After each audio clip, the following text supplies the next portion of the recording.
Michael loved his neighborhood, at least when he first moved in. Maplewood was quiet, full of tree-lined streets, friendly neighbors who waved from their porches, and kids who rode bikes up and down the cul-de-sac until dinner time. It was exactly the kind of place he'd envisioned after leaving the chaos of downtown Seattle for a remote job and a quieter lifestyle. But there was one problem with Maplewood, and her name was Karen. Karen Patterson, mid-50s, platinum blonde bob that never moved no matter how windy it got, oversized sunglasses permanently perched on her face, and a reputation that preceded her. She was the self-appointed queen of the HOA, the type of person who believed she had been divinely chosen to keep the neighborhood in line. Every house had to match her rigid definition of perfection, and she wielded her clipboard like a badge of honor. At first, Michael ignored her antics. When she sent a note about his grass being a quarter-inch too long, he smiled and mowed it. When she knocked on his door to complain that his welcome mat clashed with the community aesthetic, he nodded and replaced it. But the trash can, that was where Michael drew the line. It started innocently enough. The first Monday night after moving in, he rolled his bin to the edge of the driveway like everyone else. Tuesday morning, as he was heading out to grab coffee, he noticed the trash was knocked over. Bags ripped, banana peels and coffee filters scattered across the lawn. He sighed, assuming a raccoon had had a party during the night. But the second week, when it happened again, he started to suspect something. By the third week, suspicion turned into certainty. Michael installed one of his old security cameras above the garage, angled perfectly to capture the driveway. The next Tuesday, he didn't even bother going outside. He just rewound the footage, and what he saw left him blinking in disbelief. There was Karen, in her neon pink jogging suit that looked like it belonged in an 80s aerobics video, power walking down the sidewalk with her insulated coffee cup in one hand and her phone in the other. She slowed as she reached his house, tilted her sunglasses down ever so slightly, and with one perfectly manicured hand, shoved his trash can to the ground. She didn't even hesitate. She just smirked, gave a little wave to the camera, and strutted off like she'd done the neighborhood a favor. At first, Michael thought it had to be some kind of misunderstanding. Maybe she thought it was blocking the sidewalk or something. So the next afternoon, when she passed by again, he stepped outside to intercept her. "Hey, Karen," he said in his friendliest voice, careful to keep the irritation out of his tone. "I think there's been some kind of mix-up. My trash can keeps getting knocked over on collection days. You wouldn't know anything about that, would you?" Karen stopped mid-stride, tilted her head, and gave him that patronizing smile he'd already come to know too well. "Oh, honey," she cooed, "it must have been the wind. These bins are so light. Maybe you should invest in a heavier one. I mean, we can't have trash blowing around the neighborhood, can we?" Michael clenched his jaw but forced a polite nod. Right, the wind. But the wind, apparently, had a name, a pink jogging suit, and a grudge. The following week, he watched live footage as she strutted up to his driveway again. This time, she didn't just knock the can over. She kicked it. The force sent the lid spinning across the lawn, and she took a selfie while laughing, tossing a cheerful wave to his camera before continuing her morning walk. By the fifth week, she wasn't even trying to be subtle. She'd knock over the bin, then linger in front of his driveway for a few seconds, sipping her coffee as though daring him to come outside. Neighbors whispered about Karen's antics, but nobody confronted her. She'd been the neighborhood terror for years, using HOA fines and passive-aggressive threats to keep everyone in line. Most people had given up trying to reason with her. But Michael wasn't most people. He spent that weekend in his garage, sketching ideas on a notepad. He wasn't the type to start fights, but he wasn't about to let himself be bullied either. By Sunday night, he had a plan. The next morning, he went to the hardware store and picked up everything he needed: a motion sensor, a small air compressor, a release valve, and a reinforced base for his trash can. It wasn't anything dangerous. Michael wasn't stupid, but it would be enough to make a point. For hours, he tinkered, testing and adjusting until the setup worked perfectly. The sensor would detect movement within a foot of the trash can and trigger a blast of compressed air strong enough to knock someone off balance. The bin itself was anchored into the ground so it wouldn't tip. He even camouflaged the nozzle under the rim so it was completely invisible. By the time the sun set, the trap was ready. Tuesday morning arrived, clear and bright. Michael sat in his garage with his coffee, watching the live feed from his security camera on his phone. At exactly 7:05 a.m., like clockwork, there she was. Karen, in a new jogging outfit, this time lime green, strutting down the sidewalk with her phone in one hand and her coffee in the other. She slowed as she reached the edge of his driveway, that same smug grin spreading across her face. Michael took a slow sip of his coffee, eyes fixed on the screen, waiting. Karen's manicured hand brushed the edge of the trash can, her smirk widening like she'd already won some invisible battle.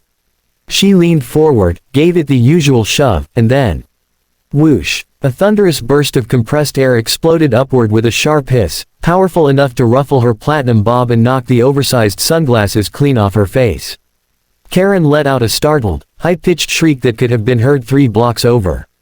She stumbled back, flailing her arms as her coffee cup launched into the air in a spectacular arc, splattering lukewarm caramel latte all over her pristine lime green jogging set. Michael, still seated in his garage with his coffee mug in hand, almost spit his drink out laughing.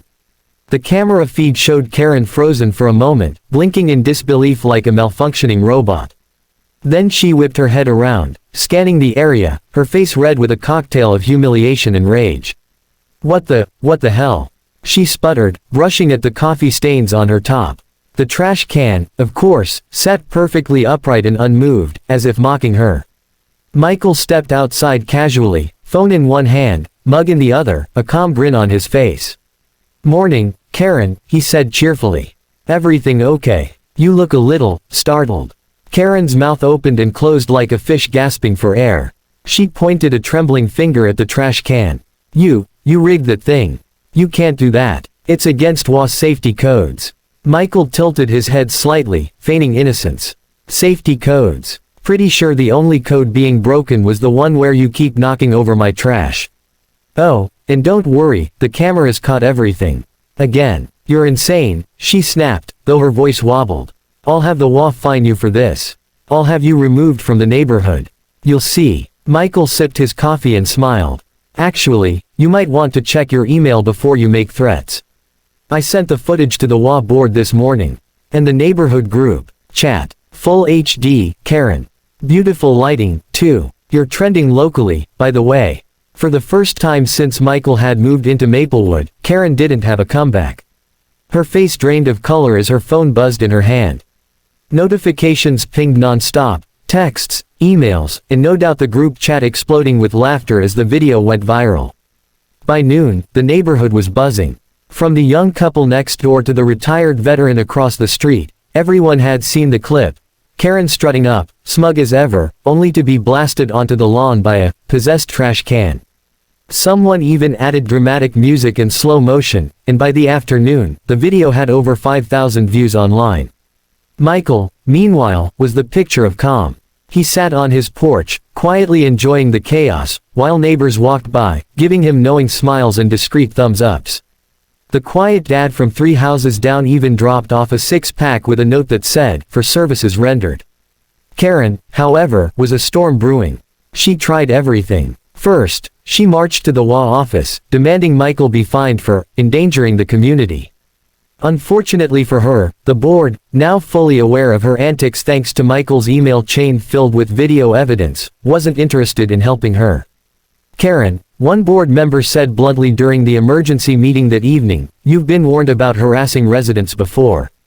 This is beyond unacceptable. You're suspended from all enforcement activities effective immediately." "Suspended?" she shrieked, slamming her hands on the table. "I am the HOA." "Not anymore," another member muttered. "Frankly, you're an embarrassment." Word of that meeting spread faster than wildfire. By dinnertime, Maplewood was buzzing like a reality TV episode. Someone even posted a screenshot of the board's official email to the community mailing list. Greater than effective immediately, Karen Patterson is relieved of her HOA enforcement duties due to repeated violations of conduct. Michael's phone pinged endlessly with messages from neighbors thanking him for finally standing up to her. One even left a plate of cookies at his door with a sticky note that read, "Trash defender of Maplewood, our hero." Karen, meanwhile, tried to save face. She stomped around the neighborhood for days afterward, glaring at anyone who dared smile in her direction. She posted passive-aggressive rants on the neighborhood forum about juvenile behavior and unsafe modifications, but nobody took her seriously anymore. The clip had been immortalized in the community's memory. By the end of the week, she stopped her morning walks entirely, too humiliated to risk another encounter with the demon trash can, as the kids started calling it. The next Tuesday, when trash pickup rolled around, Michael rolled his can to the curb as usual.